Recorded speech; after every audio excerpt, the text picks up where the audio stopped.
The moon is one of the more dreaded tarot cards to draw, and not necessarily without good reason. This card, unlike other cards in the deck which show the more positive aspects of the moon, speaks here about a fear of the unknown, a world of illusion and a mirror which shows us things that we don't really want to see. Even over on the Rider-Waite deck, we can see a very melancholic card, a card drenched in sadness and madness, with the dogs baying at this rather wistful looking inverted moon face. On the Tree of Life, the moon joins Netzach with Malkuth, which takes us down to the very bottom of the Tree of Life, and so it's taking the Seeker of Truth as far away as they can get from Kether, that spiritual light and love at the top of the tree. It's showing a facing of reality, a facing of things that we found hard to accept. And yet, because Netzach is associated with victory, there is a get out in this. It's showing that we can still take victory and rise above these things at the same time. On the bottom of the card, our Hebrew character is the letter of Kof, and this word translated to English means the back of one's head, and that's what the character is actually supposed to represent in its pictorial form. And so this is showing, if we look at a spliced image of the side of one's head, it's that area right at the back of the brain, of which some speak about as being associated with pleasure responses and fear responses. And it's also, because it's right at the very far back of the head and the brain, is a symbol here of things that we don't see. So in other words, the subconscious mind. And of course the subconscious mind is something which is said to be working all the time in the background and influences the world of the conscious. And the astrological symbol, which we can also see at the bottom, is Pisces. Pisces is absolutely associated with that subconscious mind, and so you have a connection between them there. Pisces is, of course, an astrology sign which is very psychic and intuitive. Pisceans are said to be into spirituality and artistry and so on and so forth. Pisces is ruled by the planet Neptune, which is a god of the sea. The sea is ruled by the moon, and the sea and the moon have a relationship with each other on the physical plane, of course, as well as in the worlds of the spiritual and the mystic.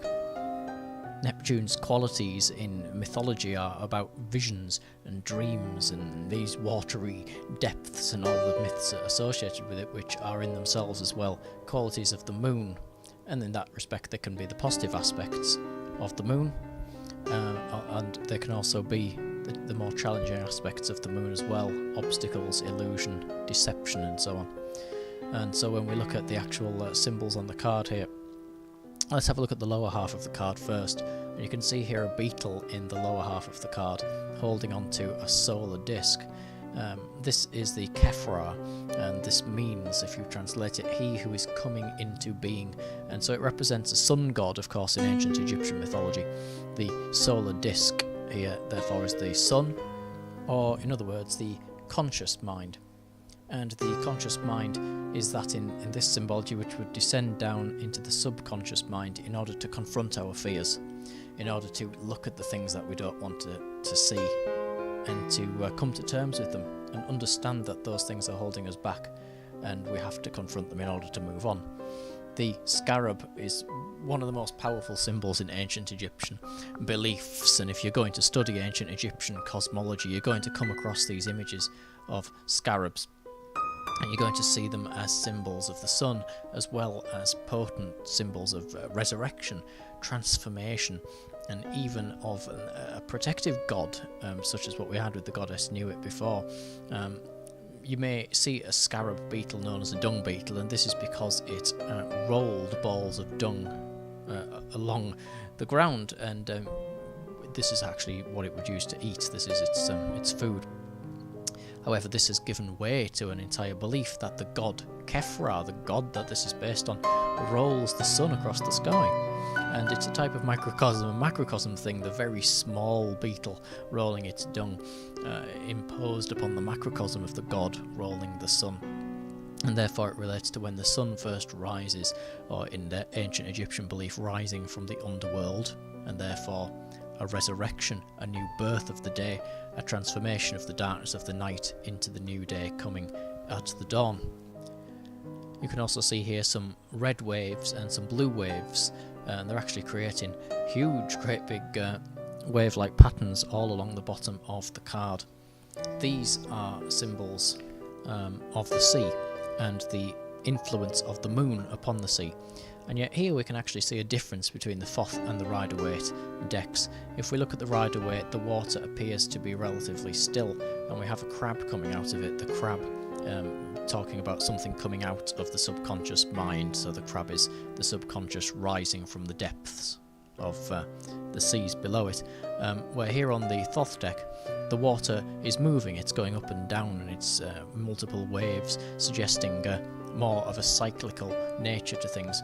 And as well as just one symbol of the subconscious, we have the god Kefra here rolling the sun, and so it's giving you the opportunity of the transformation, the opportunity of the resurrection there as well. So it's giving like a little bit of hope to the constant movements of the tides and the illusions of it all. We can also see on the top of the card, of course, here the very prominent symbols, and the most prominent symbols on the moon card being Anubis. Anubis being a very popular god in ancient Egypt, and he is one of those types of gods of whom is a guider of souls. Anubis's responsibility is to be a ferryman, if you like, a guider of newly dead souls, of newly released souls into that new realm of consciousness from the realm of earth that they experience throughout their lives into the new realm, the realm of the afterlife. And all of the images of Anubis show this type of guidance and of preparation of the dead. Is also associated with embalming, and many images of Anubis also show the god Thoth. The god Thoth taking down notes, recording the wisdom and the lessons learned and all this type of thing.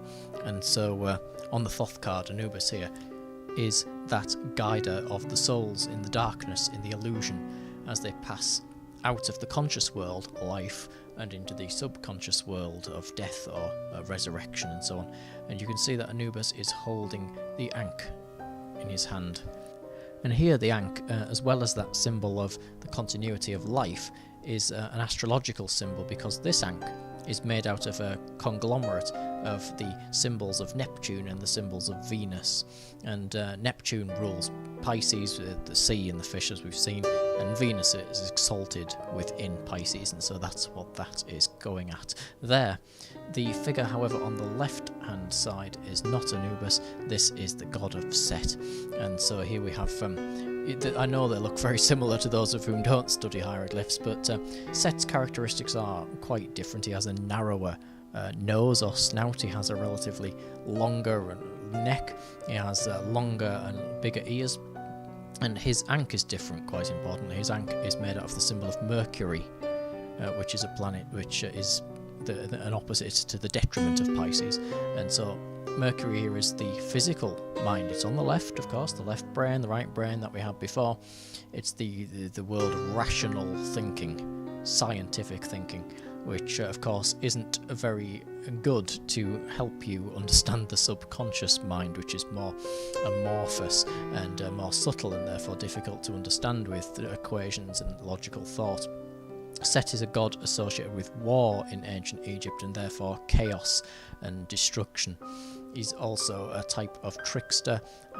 God is not to be trusted, and so he's involved in illusion and deception, which are those aspects of the moon that we're going to there as well, those more negative aspects of the moon.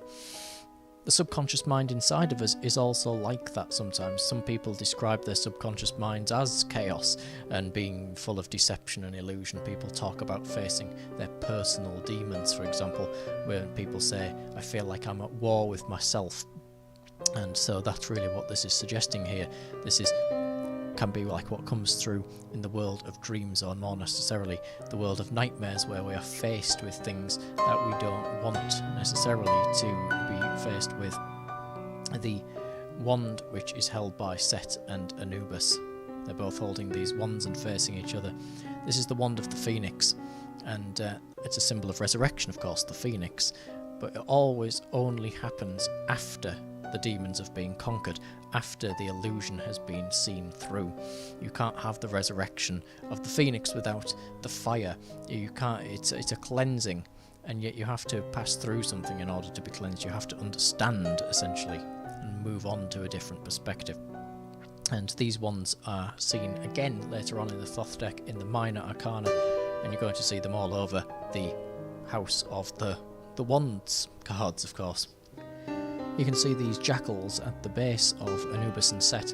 These are the animal soul, which can be associated with the survival instinct, the fight and flight response, and the urge to procreate. And yet, in spiritual and mystical terms, these jackals are devourers. They are the destroyers of those of whom ignore the warnings of the subconscious, or Anubis on the card. And so yet again they have their association with the back of the head, that is which is not seen, the subconscious mind. And basically they are here as, in many regards, if you can see it like that, a warning. Now, a symbol here in the centre of the card, which is also seen on the Rider-Waite image, is this strange dripping symbols, and these are the symbols of Yod. And so essentially here we have 9 dripping Yods. And the 9th Sephiroth on the Tree of Life is ruled by the element of the moon, and so that's why we have that here. And they're also in the form, if one traces around them, of the glyph of Neptune.